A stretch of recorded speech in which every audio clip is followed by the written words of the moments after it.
Halo adik-adik, apa kabar hari ini? Kita berjumpa lagi dalam pembelajaran. Kali ini kita belajar masuk pada tema 3, subtema 3, muatan pelajaran bahasa Indonesia. Yang akan kita pelajari hari ini masih mengenai wawancara. Tapi kali ini kita akan belajar cara menyusun wawancara, cara juga mempresentasikan hasil wawancara. Kita akan mengetahui kembali apa sih wawancara itu. Wawancara adalah kegiatan tanya jawab antara pewawancara dan narasumber. Wawancara bertujuan untuk mendapatkan informasi atau pendapat tentang sesuatu. Pewawancara akan mengajukan pertanyaan tentang informasi yang ingin diketahui. Narasumber akan menjawab masalah yang ditanyakan pewawancara. Selanjutnya kita masuk pada daftar pertanyaan dan laporan wawancara. Sebelum melakukan wawancara, kita tentukan topik yang akan kita bahas. Menyusun daftar pertanyaan wawancara dilakukan sebelum melakukan wawancara. Daftar pertanyaan yang akan ditanyakan diurutkan dari hal yang umum ke hal yang khusus. Pertanyaan kepada narasumber diajukan secara berurutan, dimulai dari tahap pembuka, inti, dan penutup. Adapun contoh daftar pertanyaan wawancara. Di sini ada topik, contohnya padi sebagai tanaman pangan. Kemudian narasumber bisa petani padi. Kemudian ada daftar pertanyaan. Di sini ada contoh 6 daftar pertanyaan. Contoh pertanyaan pertama, apa yang dihasilkan dari tanaman padi? Kedua, mengapa kita perlu menjaga kelestarian tanaman padi? Ketiga, siapa yang menanam padi? Keempat, kapan waktu yang tepat untuk menanam padi? Kelima, bagaimana tahap-tahap pertumbuhan padi? Dan yang keenam, berapa lama proses yang dibutuhkan dari menanam bibit padi sampai panen? Dan jangan lupa pada akhir pertanyaan kalimatnya harus ada tanda tanya. Selanjutnya, laporan wawancara. Dalam membuat laporan wawancara harus mencangkup hal-hal berikut. Contoh format laporan wawancara. Yang pertama, latar belakang. Kita tuliskan alasan kita melakukan wawancara. Kemudian maksud dan tujuan. Kita tulis maksud dan tujuan kita melakukan wawancara. Berikut topik wawancara. Kita tulis topik dalam wawancara yang kita lakukan. Selanjutnya narasumber. Kita dapat menulis nama narasumber yang kita wawancarai. Berikut pewawancara. Kita tulis nama si pewawancara. Jadi contoh jika adik-adik sekalian yang melakukan wawancara, kalian dapat menulis nama kalian pada pewawancara tersebut. Selanjutnya waktu dan tempat wawancara. Kita tulis hari, tanggal, waktu, dan tempat saat melakukan wawancara. Ketujuh, hasil wawancara. Dan yang terakhir kedelapan, kesimpulan. Berikut adalah contoh hasil wawancara, mana pada akhir laporan tersebut ada kesimpulan mengenai wawancara yang telah dilakukan.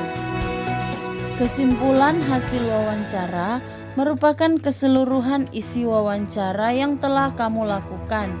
Kesimpulan ditulis dalam bentuk paragraf secara singkat dan jelas. Berikut langkah-langkah menulis kesimpulan hasil wawancara. Yang pertama, tulis jawaban secara jelas dan rinci sesuai pertanyaan. Kedua, baca dan pahami kembali jawaban narasumber. Ketiga, lakukan pengelompokan jawaban yang mengandung isi topik wawancara. keempat, tentukan ide pokok yang mengandung topik wawancara. Kemudian kelima, tentukan kalimat utama yang menjadi inti pembahasan wawancara. Keenam, tentukan kalimat penjelas dan mendukung inti topik berdasarkan jawaban narasumber. Ketujuh, gunakan kalimat efektif agar kesimpulan tidak terlalu panjang dan bertele-tele. Dan yang kedelapan, gunakan bahasa baku sesuai kaidah agar mudah dipahami. Di sini disajikan contoh kesimpulan hasil wawancara.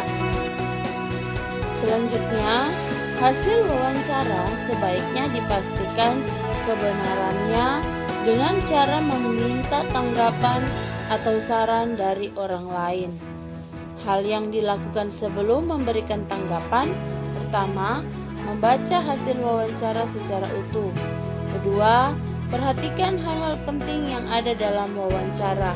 Ada 3, yaitu A. Ketentuan pertanyaan yang baik. B. Kelengkapan jawaban. C. Kesesuaian jawaban dengan topik. Berikut, gunakan bahasa yang santun saat memberi tanggapan agar tidak menyinggung orang yang meminta tanggapan. Contoh tanggapan terhadap hasil wawancara. Menurut saya, laporan hasil wawancara ini sudah baik. Laporan tersebut tersusun sesuai format laporan. Isi laporan juga menyajikan fakta tentang tanaman padi. Penggunaan tanda baca dan huruf kapital juga sudah tepat. Selanjutnya kita masuk pada presentasi laporan hasil wawancara. Tujuannya yaitu mempresentasikan laporan hasil wawancara adalah membagi informasi kepada orang lain tentang wawancara yang telah kita lakukan.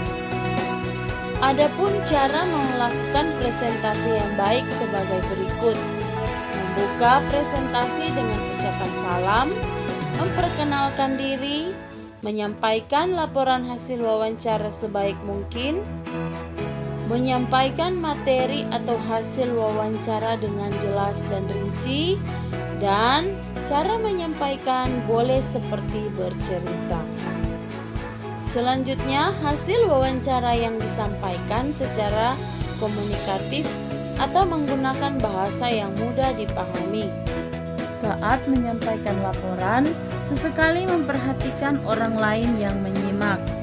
Jika kesulitan untuk menghafal teks, sebaiknya kamu menggunakan catatan kecil berisi poin-poin hasil wawancara. Presentasi diakhiri dengan ucapan terima kasih dan salam.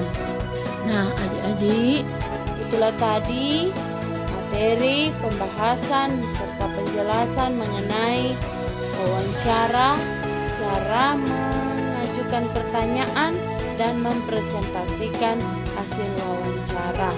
Pembelajaran kita selesai sampai di sini dan kita akan berjumpa lagi pada pembelajaran selanjutnya. Selalu Ibu mengingatkan untuk menggunakan masker dimanapun Anda berada, terlebih khusus di luar ruangan. Membiasakan diri mencuci tangan dengan sabun dan membilasnya di air yang mengalir. Wajib menjaga jarak 1-2 meter dan selalu menghindari kerumunan atau keramaian. Dan yang terakhir, selalu memanjatkan doa kepada Tuhan agar senantiasa dilindungi dari segala mara bahaya, sakit penyakit, terlebih khusus virus COVID-19 ini. Nah, adik-adik sekalian, pembelajaran kita selesai sampai di sini. Kita akan berjumpa lagi pada pembelajaran selanjutnya. Selalu menjaga kesehatan dan tetap semangat dalam belajar. Semoga pembelajaran kita meskipun dalam keadaan ini, adik-adik selalu tetap bersemangat untuk belajar.